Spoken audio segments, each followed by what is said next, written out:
প্রথমে একটা বড় সাইজের মিক্সিং বোল নিয়েছিলাম, তার মধ্যে দুটো ডিম দিয়ে দিলাম, অল্প একটু লবণ দিলাম আর দিয়ে দিচ্ছি 3 চামচের মতন আটা, চা চামচের 3 চামচ।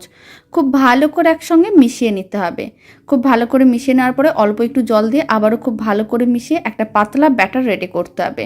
ব্যাটারটা রেডি করা হয়ে গেছে। এবার ফ্রাইং প্যানের উপরে অল্প একটু তেল দিয়ে ভালো করে ছড়িয়ে নিলাম। কিছুটা পরিমাণ মিশ্রণ আমি ফ্রাইং প্যানের মধ্যে দিয়ে দিলাম। তারপরে এইভাবে 1 মিনিট রেখে দিতে হবে। ফ্লেমটা মিডিয়ামে 1 মিনিট রেখে দিয়েছিলাম, একটা দিক লাল হয়ে গেছে। এবার উল্টো দিকটা উল্টে নিতে হবে। তারপর এক সাইডে দিয়ে দিতে হবে কিছুটা পরিমাণ মিয়োনিজ আর এক সাইডে দিয়ে দিতে হবে অল্প একটু টমেটো কেচাপ। খুব ভালো করে চারিদিকে ছড়িয়ে নিতে হবে। খুব ভালো করে ছড়িয়ে নেওয়ার পরে এখন অল্প একটু নুডলসের মশলা ছড়িয়ে দিলাম। এবার চিজ স্লাইস নিতে হবে। চিজ স্লাইসগুলোকে এইভাবে রেখে দিতে হবে।